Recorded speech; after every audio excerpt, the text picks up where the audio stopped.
The movement is started by my fingertips entering the water first, with my palm facing to the bottom of the pool, wrist slightly higher than my fingers, my elbow higher than my wrist. I continue to keep my elbow high as my arm enters the water, and then start pulling down through the stroke. I hold the water with one hand whilst the other hand recovers out the water. When pulling, I keep my fingertips pointed towards the bottom of the pool and keep my elbow high.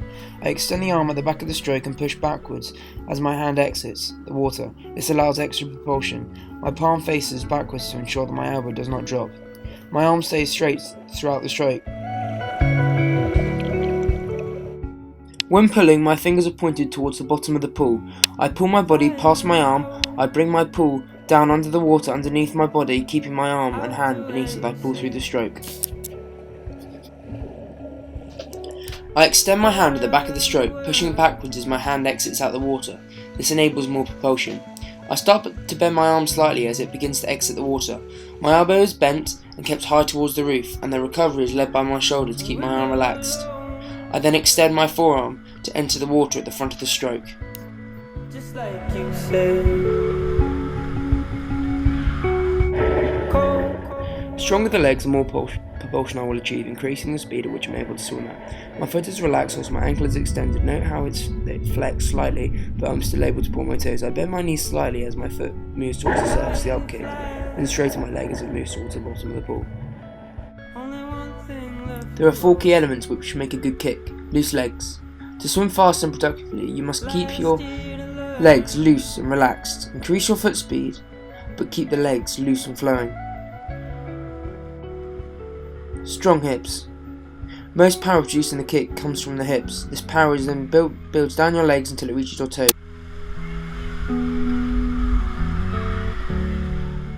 Rhythm. Rhythm is a crucial element in all effective movements.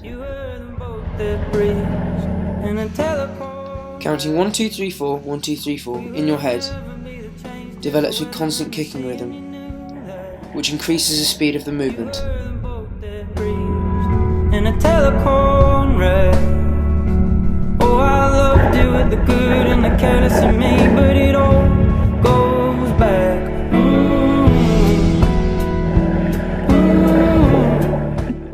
As you can see, I exhale whilst my face is in the water. This is to ensure that my lungs are mostly empty and ready to accept a fresh pressure of air, containing the oxygen my muscles are craving. I forcefully exhale through my nose and mouth as soon as the previous breath has been completed.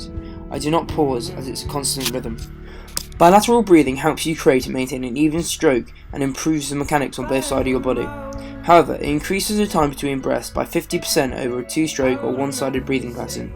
That is a huge decrease in my oxygen flow whilst swimming. I often use a one-sided breathing pattern in competitive swimming as I'm being supplied with more oxygen whilst swimming at pace. In the last few strokes of the lap, you can see that I adjust my stroke pattern and execute an effective turn. This is called sighting the wall. When I'm 1 arm's length away from the wall, I pull my leading arm backwards and tuck my chin in, which initiates the movement. Following my head, my hips turn into a V shape. I pull my knees towards my chest. My feet rotate over towards the wall, ready to push off. I pull my hands from my hips towards my head to assist a fast and efficient rotation. We will never be the change to the weather and the sea. You should be at 90 degrees to gain most power from the push off the wall. My back is straight and my arms in a streamlined position. I push off the wall by driving my legs and pointing my toes. My body is in a straight line in order to maximise the distance. The correct body position allows me to become more streamlined, therefore improving my speed and efficiency. In order to do this, it is very important that I keep my head in a neutral position when I swim. This is achieved by my eyes facing directly below me at the pool floor. This helps keep my body in a straight line. My back is kept flat, my body as straight as possible. If I ever feel like my back is not flat enough, I pull my stomach in, which corrects the fault in the movement. To gain more power in my stroke, my hips rotate around my central core.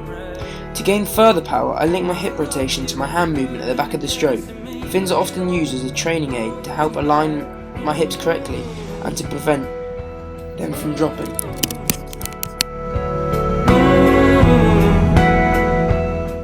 As I'm moving down with my chest forward into the position, notice how I keep my back very straight. This enables the power to come through my body. I am to get my body off the blocks as fast as possible. The best way to do this is to push off using my feet and hands at the same time. Entry of the dive is very important, as it is what helps you carry the speed through the water and into your kick. My arms need to be stretched and locked out with my head in between. I also need to contract my rectus abdominal and my external obliques to ensure they are tight. My legs cannot be bent as I enter the water. They need to be as straight as possible. In some sense, I have to overextend my legs. This will get me more speed into the water.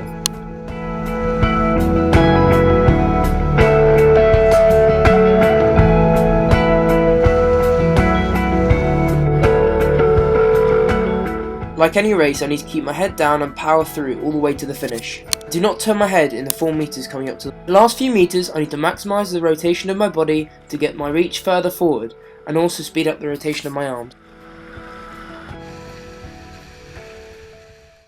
I place my hand into the water with my hand in the state of pronation, pointed outwards. My little finger enters first. This helps position my arm correctly in order to catch the water.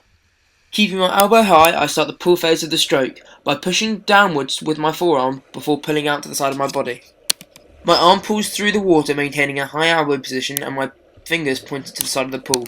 Towards the end of the stroke, I push the water backwards and accelerate my hand out of the water, leading thumb first into recovery phase. During the recovery phase, I raise my arm in a straight line towards the ceiling and bring it down towards my head, ready to enter the water for the pull movement. The correct body position allows you to become more streamlined and efficient in the water. My head is in a neutral position facing the ceiling above me. This helps me keep as high as possible in the water. My stomach is pulled in to flatten my back to eliminate arching. This helps me to maintain my high, straight position. A kickboard can help this. A strong breathing technique delivers oxygen to your muscles and helps me feel more comfortable when swimming. I have developed a breathing pattern which suits my stroke pattern. I take deep, relaxed breaths. The stronger the kick technique, the more propulsion I will achieve, which will result in me swimming faster. I bend my knees slightly as my foot moves towards the bottom of the pool, then straighten the leg as it moves towards the surface. Up kick. I keep my toes pointed throughout and accelerate on the up kick. I kick from my hip to maximize power. A kickboard can be used to help develop the correct technique. Fins can also be used to help develop leg strength and help body positioning. A fast turn gives me the means to start a lap quickly and effectively. As I pull my hands through the water on my last stroke, I roll my body to the side and turn onto my front. As I roll past my recovering arm diagonally across my body, I enter the water above my head. This helps my body roll over and gain momentum into the turning movement. As you can see, I pull my leading arm backwards, sighting the wall. When I'm 1 arm's length away from the wall, I pull my leading arm backwards and tuck my chin in, which initiates the movement. Following my head, my hips turn into a V shape. I pull my knees towards my chest. My feet rotate over towards the wall, ready to push off. I pull my hands from my hips towards my head to assist a fast and efficient rotation. Knees should be at 90 degrees to gain most power from the push off the wall. My back is straight and my arms are in a streamlined position. I push off the wall by driving my legs and pointing my toes. My body is in a straight line in order to maximize the distance. I grab the handles underneath the starting box with a palm base grip and place my feet against the wall, making sure that I have a good grip. I am in a straight up position with a vertical line between my hips and shoulders. When I hear "take your marks," I raise my body as high out of the water as I can while my body is in the fetal position. At the buzzer, I push off at an upwards direction. I throw my hands back into the streamlined position. This forces my head backwards in the process. I then perform a rapid dolphin kick with my arms locked into a tight streamlined position.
I do not have the ability to launch myself into the water.